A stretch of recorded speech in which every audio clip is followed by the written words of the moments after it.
یہ کمی اس لیے آئی کیونکہ 2018 میں کمپنی نے بہت بڑے نقصانات اور رائٹ آف بک کیے تھے، یعنی کچھ اثاثوں کو کھاتوں سے خارج کر دیا تھا۔ اوہ، جب 2019 آیا تو وہ غیر معمولی خرچے نہیں تھے، اس لیے 2019 کے نمبر خود بخود بہتر لگنے لگ گئے۔ اسے بیس ایفیکٹ کہتے ہیں۔ یعنی یہ ایک طرح کا شماریاتی دھوکہ ہے؟ بالکل، جیسے اگر آپ پچھلے سال ٹیسٹ میں 100 میں سے 10 نمبر لیں اور اس سال 20 تو آپ نے 100% ترقی کی۔ لیکن اگر آپ پچھلے سال 80 لیں اور اس سال 90 تو ترقی صرف 12.5% ہے۔ میں سمجھ گئی۔ جی، 2018 اتنا برا تھا کہ 2019 خود بخود اچھا لگنے لگا۔ واہ، یہ تو بڑی دلچسپ بات ہے۔ لیکن کہانی یہاں ختم نہیں ہوتی۔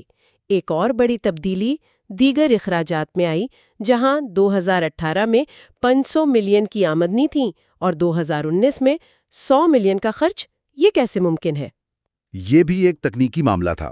اس کا تعلق سپرنیٹ لمیٹڈ نامی کمپنی کو جاری کیے گئے ایک کریڈٹ نوٹ سے تھا۔ یعنی ایک ایڈجسٹمنٹ؟ جی، ایک پرانے معاہدے کی وجہ سے پچھلے سالوں میں جو رقم آمدنی کے طور پر بک کی گئی تھی اسے واپس ایڈجسٹ کرنا پڑا۔ نتیجہ یہ ہوا کہ ان سب چیزوں کے باوجود آپریٹنگ منافع تو ہوا، لیکن فنانس کے اخراجات یعنی قرضوں پر سود بہت زیادہ تھا۔ بہت زیادہ تھا، اتنا کہ کمپنی کو سال کے آخر میں 6 کروڑ روپے کا خالص نقصان اٹھانا پڑا۔ تو 2019 میں بحالی کی کوشش تو ہوئی، لیکن منزل ابھی دور تھی۔ اب آتے ہیں 2020 اور 2021 پر۔ یہاں کہانی ایک ڈرامائی موڑ لیتی ہے۔ بالکل، 2020 میں کمپنی کو تقریباً 11 کروڑ کا بڑا نقصان ہوا، لیکن پھر 2021 میں جادو کی طرح 27 کروڑ روپے کا خالص منافع۔ ایک سال میں اتنی بڑی تبدیلی! کیا انہوں نے کوئی نئی بلاک بسٹر پروڈکٹ لانچ کر دی تھی؟ آپ یہی سوچیں گی، ہے نا؟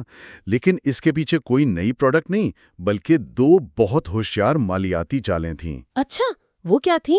پہلی، 2021 میں کمپنی نے تقریباً 25 کروڑ روپے کی دیگر آمدنی بک کی۔ یہ رقم پرانے واجبات کے خاتمے سے آئی۔ ایک منٹ، واجبات کا خاتمہ؟ اس کا آسان مطلب کیا ہے؟ اس کا آسان مطلب یہ ہے کہ پرانے کوٹ کی جیب سے پیسے مل جانا۔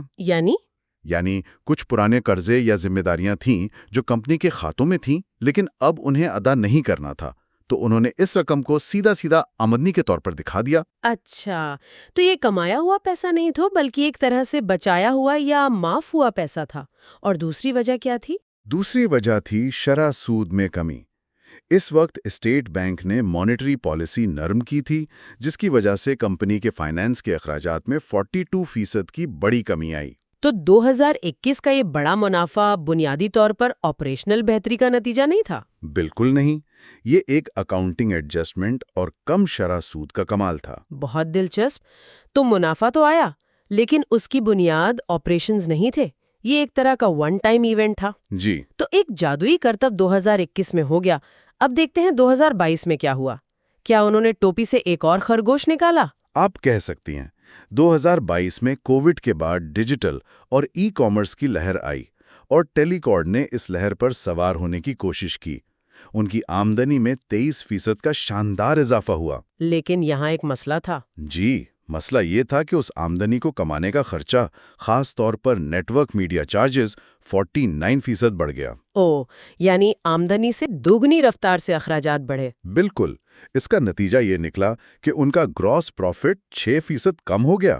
یہ تو ایسا ہی ہے کہ آپ کی گاڑی کی رفتار بڑھ رہی ہے لیکن وہ پیٹرول بھی دگنا پی رہی ہے۔ بہترین مثال ہے۔ تو گراس پروفٹ کم ہونے کے باوجود کیا کمپنی نے پھر بھی منافع کمایا؟ اور یہی 2022 کا سب سے بڑا سرپرائز ہے۔ گراس پروفٹ کم ہونے کے باوجود آپریٹنگ پروفٹ 93% بڑھ کر اپنی بلند ترین سطح پر پہنچ گیا۔ یہ کیسے ہوا؟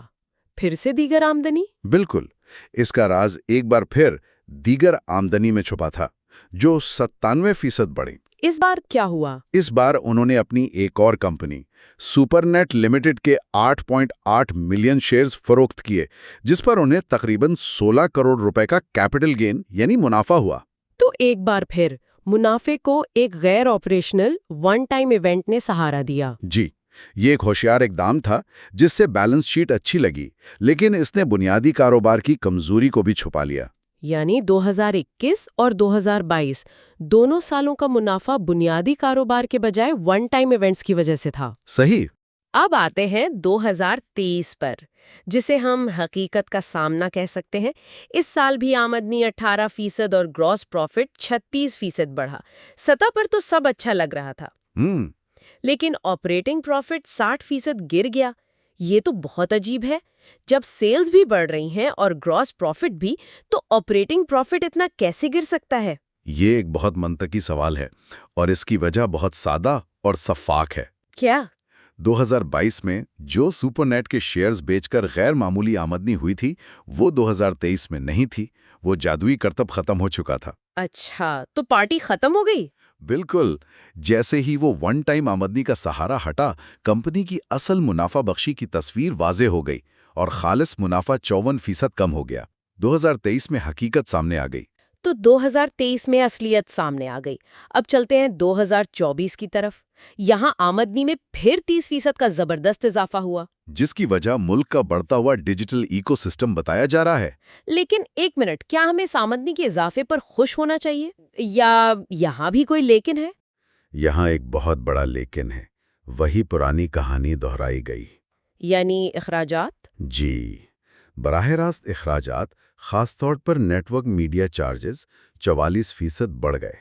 اس کا مطلب ہے کہ یہ ترقی بہت بہت مہنگی ثابت ہو رہی تھی۔ تو اس کا مارجنز پر کیا اثر پڑا؟ اثر بہت برا پڑا۔ گراس پروفٹ صرف 9% بڑھا، جبکہ آمدنی 30% بڑھی تھی۔ گراس مارجن کم ہو کر 34% رہ گیا۔ تو مطلب یہ ہے کہ کمپنی کی ترقی کی لاگت بڑھ رہی ہے اور اس کی بنیادی منافع بخشی شدید دباؤ میں ہے۔ بالکل، کمپنی پھیل تو رہی ہے، لیکن ہر نئے روپے کی کمائی پر پہلے سے کم بچت کر رہی ہے۔ لیکن ایک منٹ، کیا یہ ایک درست حکمت عملی نہیں ہو سکتی؟ مارکیٹ شیئر حاصل کرنے کے لیے شروع میں کم منافع پر کام کرنا؟ یہ ایک بہترین نکتہ ہے۔ بہت سی کمپنیاں ایسا کرتی ہیں، شاید ہم ان پر زیادہ سختی کر رہے ہیں۔ دیکھیں، یہ کلاسک گروتھ اوور پروفٹ کی دلیل ہے، جو سلیکان ویلی میں بہت مقبول ہے۔ لیکن ٹیلی کارڈ جیسی کمپنی کے لیے، جو پاکستان اسٹاک ایکسچینج پر لسٹڈ ہے، یہ ایک خطرناک کھیل ہے۔ کیوں؟ وینچر کیپٹل سے فنڈڈ سٹارٹ اپ کے برعکس، یہ ہمیشہ کے لیے کیش نہیں جلا سکتے۔ کسی نہ کسی موڑ پر اس ترقی کو منافع بخش پائیدار کمائی میں تبدیل ہونا ہی پڑے گا۔ تو جب ہم اس پوری کہانی کو دیکھتے ہیں تو ٹیلی کارڈ کی آمدنی میں اضافہ تو متاثر کن ہے، لیکن منافع کے محور پر اسے مسلسل جدوجہد کا سامنا ہے۔ جی، یہ ایک ایسی کہانی ہے جہاں ٹاپ لائن تو چمک رہی ہے، لیکن باٹم لائن کی بنیاد کمزور ہے۔ بالکل۔ تو اس پورے اتار چڑھاؤ کے پیچھے جو اہم محرکات ہیں، ان کا خلاصہ کیا ہوگا؟ ہم انہیں 3 اہم نکات میں دیکھ سکتے ہیں۔ ٹھیک ہے، تو پہلا نقطہ کیا ہے؟ پہلا اور سب سے اہم نقطہ ہے آپریشنل بمقابلہ غیر آپریشنل منافع کا فرق۔ ہم نے دیکھا کہ 2021 اور 2022 کے بڑے منافع بڑی حد تک ایک وقتی مالیاتی واقعات کی وجہ سے تھے، جیسے پرانے قرضوں کا خاتمہ یا سرمایہ کاری کے فروخت؟ بالکل۔ یہ پائیدار منافع نہیں تھا۔ یہ ایسا ہی ہے جیسے آپ اپنی تنخواہ کے بجائے ہر سال گھر کا کوئی سامان بیچ کر اپنا بجٹ پورا کریں۔ اور جب بیچنے کے لیے سامان ختم ہوا، جیسا کہ 2023 میں ہوا، تو منافع تیزی سے گرا۔ جی، اور بنیادی کاروبار کی کمزوری سامنے آ گئی۔ اور دوسرا نقطہ؟ دوسرا ہے مارجن پر مسلسل دباؤ۔ ایک مستقل مسئلہ یہ ہے کہ آمدنی پیدا کرنے کی لاگت، یعنی براہ راست اخراجات، اکثر آمدنی سے زیادہ تیزی سے بڑھ رہی ہے، خاص طور پر 2022 اور 24 میں۔ جی، یہ ظاہر کرتا ہے کہ کمپنی جس مارکیٹ میں کام کر رہی ہے وہاں مقابلہ شدید ہے اور قیمتوں پر ان کا کنٹرول کم ہے۔ اور تیسرا نقطہ یقیناً بیرونی عوامل ہوں گے۔ جی ہاں، تیسرا نقطہ بیرونی عوامل کا کردار ہے۔ شرح سود، ایکسچینج ریٹ اور کووڈ کے بعد کا ڈیجیٹل بوم، ان سب نے ٹیلی کارڈ کی کارکردگی پر گہرا اثر ڈالا ہے۔ تو جب ہم ٹیلی کارڈ کو دیکھتے ہیں تو کہانی صرف ترقی کی نہیں، بلکہ اس ترقی کے معیار اور اس کی پائیداری کی ہے۔ بالکل، ٹاپ لائن کی ترقی متاثر کن ہے، لیکن اگر یہ منافع میں تبدیل نہ ہو تو اس کی اہمیت کم ہو جاتی ہے۔ صحیح۔ اور یہاں سوچنے کے لیے ایک اہم سوال یہ ہے کہ ذرائع سے یہ واضح ہے کہ کمپنی نئی ڈیجیٹل خدمات کے ذریعے آمدنی بڑھا رہی ہے، لیکن اس ترقی سے منسلک اخراجات پر قابو پانے میں جدوجہد کر رہی ہے۔ تو اس کمپنی پر نظر رکھنے والے ہر شخص کے لیے کلیدی سوال کیا ہے؟ سوال یہ ہے کہ کیا ٹیلی کارڈ ایک وقتی مالیاتی واقعات پر انحصار کیے بغیر اپنی اس متاثر کن ترقی کو بنیادی سطح پر زیادہ منافع بخش بنانے کا کوئی طریقہ تلاش کر سکتی ہے؟ کیا وہ اس منافع کے بغیر خوشحالی کے چکر سے باہر نکل سکتی ہے؟ مستقبل کی اپڈیٹس کے لیے بیل آئیکن کو دبائیں اور ہمارے چینل کو لائک اور سبسکرائب کریں. Like and subscribe.